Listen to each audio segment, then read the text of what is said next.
সৈয়দ মুজতবা আলীর রম্য রচনা সুখী হবার পন্থা। সে পন্থাটা যদি এ অধমের জানাই থাকত তবে যাগ্গে। ইতিমধ্যে একটা গল্প মনে পড়ল। এক ছোকরার বিয়ে করার বড় শখ, কিন্তু কিছুতেই হয়ে উঠছে না। ওদের পরিবারে একমাত্র শ্রী হনুমানের পুজো করা হয়, অন্য কোনো দেবতা সেখানে কলকে পান না। তাই ত্রিসন্ধ্যা তারই পুজো করে আর কাকুতি মিনতি করে, হে ঠাকুর, আমার একটা বউ জুটিয়ে দাও। ওদিকে এরকম ঘ্যানর ঘ্যানর শুনে হনুমানের পিত্তি চটে গেছে। শেষটায় একদিন স্বপ্নে দর্শন দিয়ে হুঙ্কার দিলেন, ওরে বুদ্ধু, বউ যদি জোটাতে পারতুম তবে আমি নিজে বিয়ে না করে কনফার্ম ব্যাচেলর হয়ে রইলুম কেন? তাই বলছিলুম, সুখী হবার পন্থাটা যদি আমার জানাই থাকত তবে আমি এই টক দিতে যাব কেন? স্পষ্টত দেখা যাচ্ছে যে আমি যে টক দিচ্ছি সেটা হয় আপনাদেরকে আনন্দ দেবার জন্য, না হয় অর্থাগমের জন্য, কিংবা উভয়ত।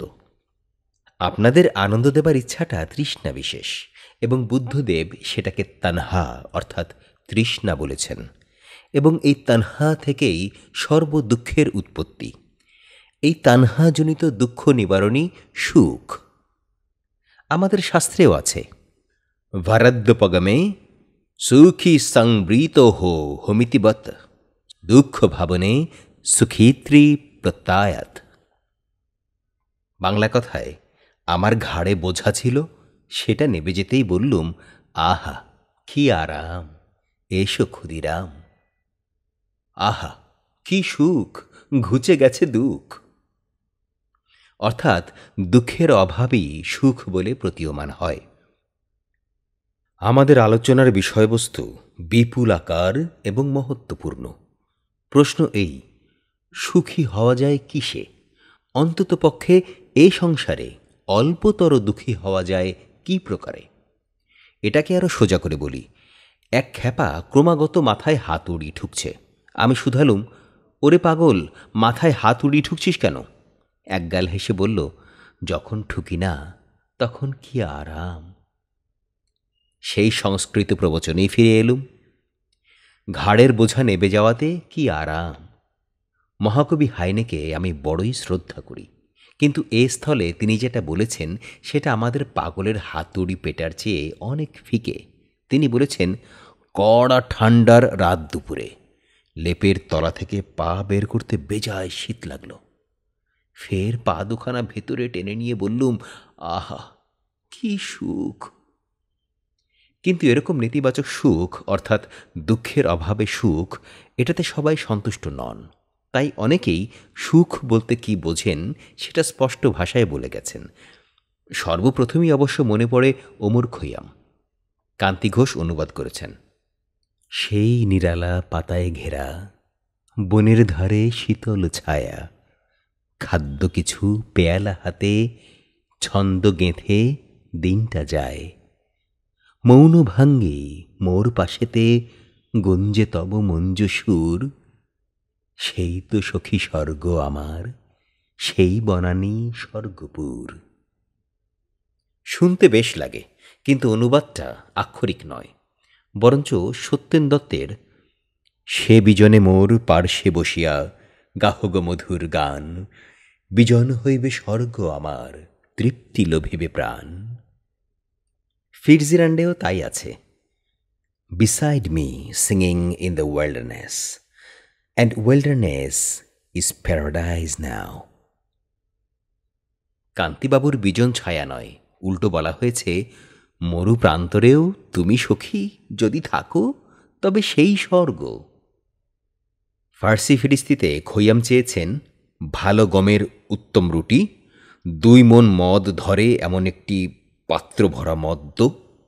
হ্যাঁ, বিশ্বাস করুন, ফার্সিতেই আছে দোমনি, এবং যে ফিটজিরাল্ড নিতান্ত গদ্যময় ভেবে অনুবাদ করেননি, আছে একখানা আস্ত দুম্বার ঠ্যাং। এবং সর্বশেষে বলেছেন, তখন যা সুখ সেটা কদাচ কখনো কখনো সুলতানের ভাগ্যে জোটে কিনা সন্দেহ।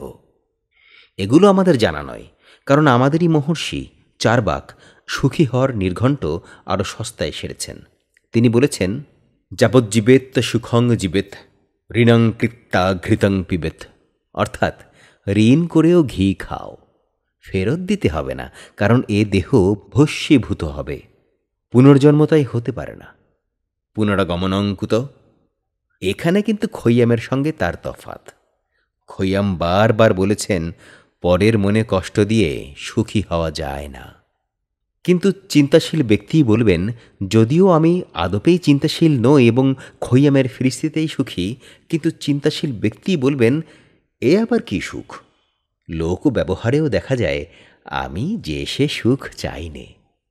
সামান্য একটি মেয়ে ছেলে, বহু যুগ পূর্বে তার স্বামী যখন তাকে বিস্তর ধন দৌলত দিয়ে বনে যেতে চাইলেন, তখন তিনি তাচ্ছিল্য করে বলেছেন, যেন হং নামৃতা সাং কিমহং তেন কুর্জম। যা দিয়ে আমি অমৃত হব না, পাব না, সে দিয়ে আমার কি হবে? দেখুন দেখি মেয়ে ছেলের কি বায়নাক্কা, সুখ পেয়েও সুখী হতে চায় না। অথচ দেখুন চীনারা কি সুবুদ্ধিমান। লিং জুটাং বলেছেন, রাত্রের অন্ধকারে ঘরের ভিতর ঘুমিয়ে আছি, চতুর্দিকে আমার মহামূল্যবান প্রাচীন পাণ্ডুলিপি। হঠাৎ শুনি একটা ইঁদুর কুটকুট কুটকুট করে সেগুলো কাটছে। মনটা খারাপ হয়ে গেল। এমন সময় শুনি আমার বেড়ালটা হুঙ্কার দিয়ে ম্যাও করে উঠেছে। আহা, কি সুখ! কিন্তু না, ভারতবর্ষ অমৃত চেয়েছে। রবীন্দ্রনাথ বলেছেন, সুখের খেলায় বেলা গেছে, পাইনি তো আনন্দ। আনন্দটা তবে কি? অমৃত। চণ্ডীদাসও বলেছেন, সুখেরও লাগিয়া এ ঘর বাঁধিনু, অনলে পুড়িয়া গেল। এবং সুখের পরও শ্রীরাধা চেয়েছিলেন অমৃত।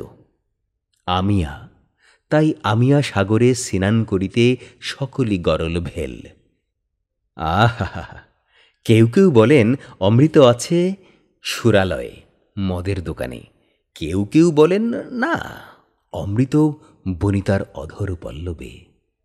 আর আমরা, আসলে আমি এখানে সম্মানার্থে বহুবচন আমরা, কারণ আমি সকল শাস্ত্র অধ্যয়ন করেছি, সকল শাস্ত্র বিচারদক্ষা আমরা বলি জম্বিরানির পুরীত, অর্থাৎ নেবু। জশির, জমির, সিলেটিতে নেবু, নেবুর রসে পুরীত ভর্তি মৎস্যখণ্ডে। সোজা বাংলায় মাছের উপর কষে ঠেসে নেবুর রস, সেই অমৃত। এ কবি শুধু কবি নন, মহর্ষি, দিব্যদ্রষ্টা। কি করে সেই যুগেই জানলেন বাংলাদেশে এমন দিন আসবে যেদিন শুধু লক্ষপতিরাই শ্বশুরবাড়ি এলে মাছ কিনবেন, আর ইতরজনা আমরা মাছের কাঁটাটি পর্যন্ত পাব না, সব্বর একাদশী ভাঙবার জন্য। আরেকটি কথা, কালিদাস ভবভূতি পড়ে আমেজ করতে পারিনে এরা কোন প্রদেশের লোক, কিন্তু যে গুণী অশির নিরপরিত মৎস্যখণ্ডকে অমৃত বলে, সে নিশ্চয়ই বাঙালি। মাছের তত্ত্ব কি বিহারি, মারোয়াড়ি, গুজরাতি ব্রাদাররা জানেন? সুখ বলুন, আনন্দ বলুন, অমৃত বলুন, সেটা পাব কোথায়? একটি মাত্র পথ নির্দেশ করি। মহাকবি গেটে বলেছেন, দূরে দূরে তুমি কেন খুঁজে মরো, সুখ তো আছে হাতের কাছে, শিখে নাও শুধু তারে ধরিবারে, সুখ সে তো রয় সদা কাছে কাছে। আর আমাদের প্রতিবেশী বাঙালি লালন ফকির বলেছেন, হাতের কাছে পাইনে খবর, খুঁজতে গেলাম দিল্লি শহর।